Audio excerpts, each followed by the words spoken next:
société secrète, mystère et innocence. Et si la magie n'était pas aussi belle qu'on le pensait?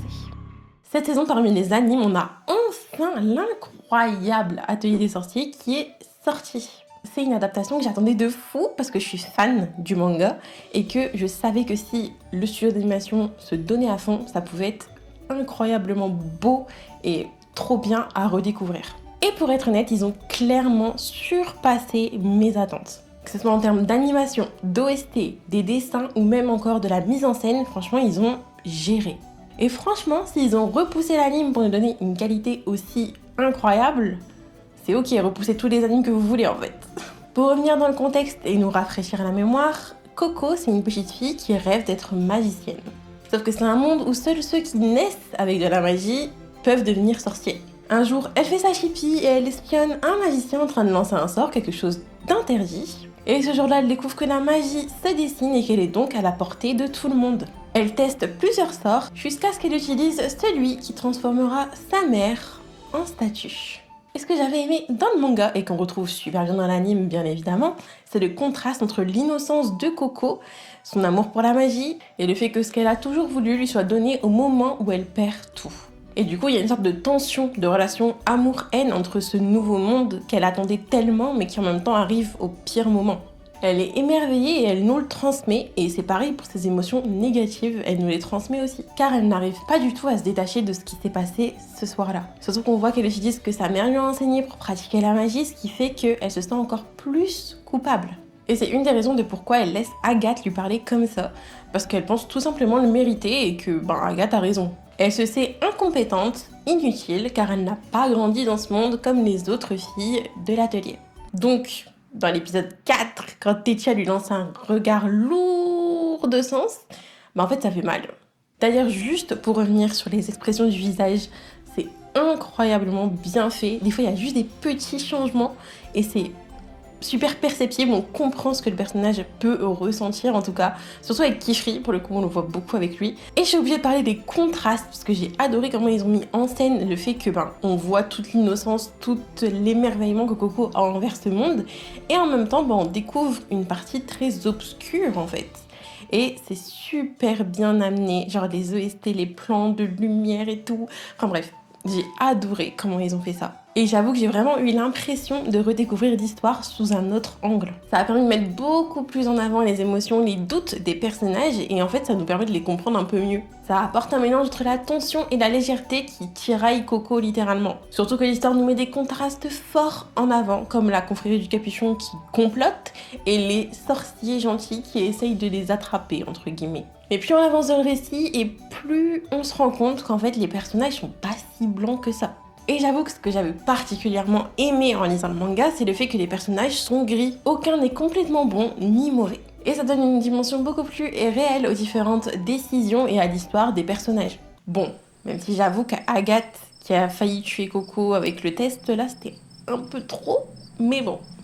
Mais j'avoue que j'adore cette naïveté et cette innocence qu'ont les filles quand elles imaginent un plan pour endormir un dragon sans lui faire du mal, tandis que de l'autre côté, on a clairement des gens mal intentionnés. J'étais obligée d'en parler de Kifri dans l'épisode 5. Oh my god! J'ai pas les mots. L'OST, du coup pas d'OST, le silence, le bruit sourd, le regard, l'animation, la terreur que j'ai ressentie quand j'ai vu ce moment. Genre, dans le manga, déjà, ça m'avait un peu... J'étais en mode, oula, qu'est-ce qui se passe? Mais dans l'anime, ils ont crushé ça, c'était incroyable. J'ai vraiment ressenti des frissons de peur, limite. Genre, j'étais en mode, oula, il me fait un peu peur, là, il faut qu'il se calme. C'était super bien fait. Et c'est vraiment un rappel que peu importe combien la personne semble gentille, douce, peu importe, devant toi, ça peut cacher des choses, clairement. Et même parfois être super mal intentionné. Et j'avoue que c'est ce qui est incroyable avec cette narration. On peut jamais réellement se fixer sur un personnage. Et Kifri, c'est le parfait exemple. Il est doux et gentil, il est patient, c'est un bon professeur avec les filles, mais on voit clairement qu'il cache quelque chose, qu'il est pas forcément honnête. Mais on peut pas juste le mettre dans la case du vilain juste pour ça. Mais justement, c'est toute cette part de mystère qu'on a avec lui, ça nous pousse à vouloir le comprendre beaucoup plus. L'anime met super bien en lumière l'histoire, mais surtout les dessins de Kamome Shirahama. C'est juste un plaisir pour les yeux, les gars. Franchement, dès que je regarde l'anime, je suis émerveillée, c'est magnifique, c'est magnifique. Ma famille aussi a regardé et ils ont aussi adoré les graphismes, c'est splendide. Genre vraiment, dans mon ancienne vidéo, j'ai parlé de ce moment dans l'épisode, je crois c'est 4, et donnez-nous plus d'anime comme ça en fait. J'espère que la saison 2 sera aussi belle, même si ça prendra sûrement beaucoup plus de temps. Je crois qu'ils ont pris 3 ans en plus pour l'animation. Bah, salez-vous, salez-vous. Et en parlant des choses qu'ils ont ajoutées de même, les transitions de début et de fin d'épisode et tout, en mode grimoire, c'est trop bien, c'est une super idée. Et en fait, on a juste l'impression d'entrer dans un nouvel univers quand on lance un épisode. Ça sublime la narration. C'est un peu un rappel à l'univers magique, magnifique, splendide que Coco imaginait quand elle était enfant. Une petite fille ayant un rêve impossible à atteindre, s'imaginant les plus folles des histoires dans sa petite chambre d'enfant. Et toute cette féerie qu'elle voit dans la magie, en fait, elle le transmet aux autres. Elle leur fait comprendre à quel point la magie, c'est beau.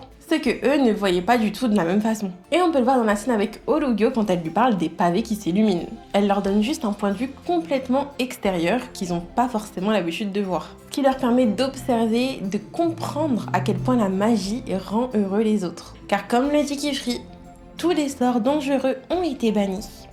Il ne reste plus que les sorts qui rendent heureux. J'étais obligée de parler de cet anime parce que c'est incroyablement incroyable. Peut-être que je ferai une analyse plus poussée un jour, je sais pas. Mais genre j'étais obligée d'en parler, c'est dans mon top manga et dans mon top anime maintenant parce que c'est trop bien. J'adore. Et j'espère qu'il y a plein de gens qui ont pu découvrir cette pépite en fait là avec l'anime. Genre ça va amener beaucoup plus de gens qui ne connaissaient pas et qui vont sûrement adorer l'univers et l'histoire. Parce que c'est tellement complexe et en même temps simple. Genre bref. On va arrêter d'en parler parce que sinon je vais repartir pour 10 minutes. Dites-moi un peu votre analyse, ce que vous avez aimé, les personnages que vous n'aimez pas, ce que vous pensez, ce qui va se passer dans la fin de saison, parce que là on est à la moitié à peu près. Dites-moi ça en commentaire, je vous fais plein de bisous. N'hésite pas à t'abonner, liker, commenter, mettre la petite cloche de notification pour pas manquer les vidéos. Et je te fais plein de bisous et je te dis à la prochaine pour une nouvelle vidéo.